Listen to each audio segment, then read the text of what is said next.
Bonsoir à toutes et à tous, bienvenue sur la chaîne pour une nouvelle vidéo.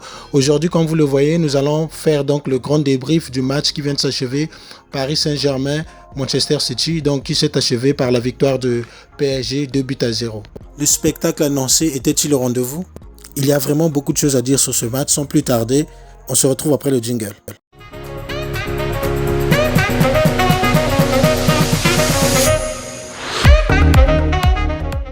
Pour celles et ceux qui suivent la chaîne pour la première fois, merci de vous abonner et d'activer la cloche de notification afin de ne pas rater les prochaines vidéos.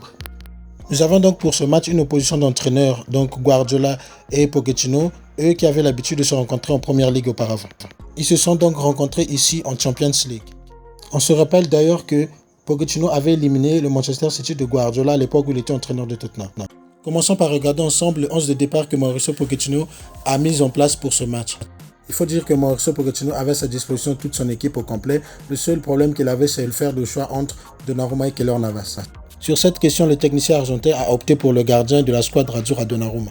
Pour l'animation de son équipe, il n'y a vraiment pas eu de surprise. Nous avons donc eu du classique, un 4-3-3. On a donc eu Donnarumma dans les buts, Nuno Mendes, le nouveau latéral à gauche, Kimpembe Marquinhos dans l'axe, Hakimi à droite. Le milieu de terrain a été animé par ce trio Verratti, Gueye, Herrera. Il faut dire qu'en ce début de saison, Ander Herrera est très en forme. Voilà pourquoi il se retrouve souvent titulaire. Et on fait cette ligne d'attaque qui fait rêver Messi, Neymar, Mbappé. Ce trio qui est tant attendu. Tel est donc le 11 de départ proposé par le PSG. Guardiola pour sa part, il a également fait du classique avec un 4-3-3. Et bien sûr, il a titularisé sa nouvelle recrue phare Grealish. Dans les buts, nous avons évidemment retrouvé Ederson, Joao Cancelo à gauche de la défense, Laporte, Diaz dans l'axe, puis Kyle Walker à droite. Au milieu de terrain, on retrouvait donc en pointe basse Rodri, le meneur de jeu belge Kevin De Bruyne et Bernardo Silva. Le trio d'attaque de City était composé de Grealish à gauche, Sterling dans l'axe, puis Mahrez à droite. Ce match était donc l'occasion de voir évoluer pour la première fois en Champions League le trio Mbappé, Messi et Neymar au Parc des Princes.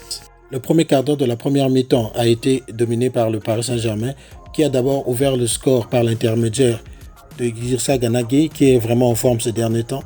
Il a ouvert donc le score par la suite d'un centre adressé par Kylian Mbappé qui a été mal géré par la défense des Citizens. Il a marqué d'une superbe frappe du pied droit. Après ce but donc encaissé, Manchester City de Guardiola s'est réveillé en prenant le jeu à 50 comptes. City a donc commencé à déployer son jeu de possession, fait des petites passes.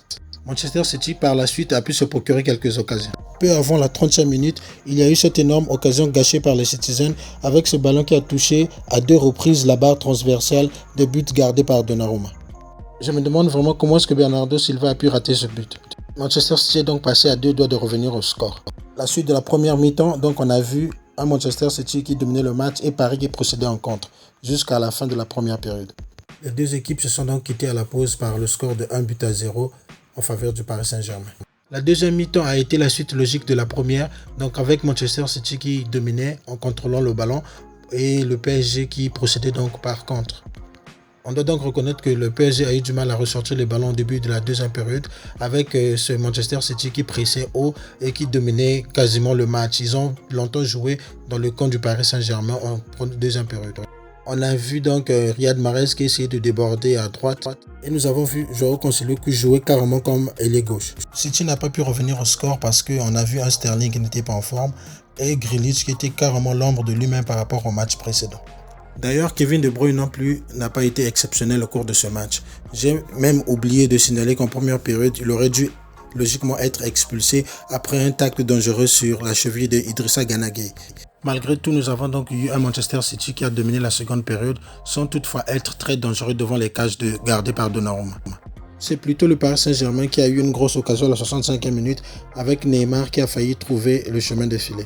D'ailleurs, ce n'était que partie remise car à la 74e minute, grâce à un magnifique 1-2 entre Messi et Kylian Mbappé, le génie argentin a marqué son premier but avec le Paris Saint-Germain en Champions League. Son premier but tout court avec le maillot du PSG. Ce but doit certainement faire du bien à Lionel Messi qui commençait à être critiqué par ses détracteurs. Un but très important qui a permis au PSG de prendre 2 buts d'avance sur Manchester City qui dominait quasiment la rencontre.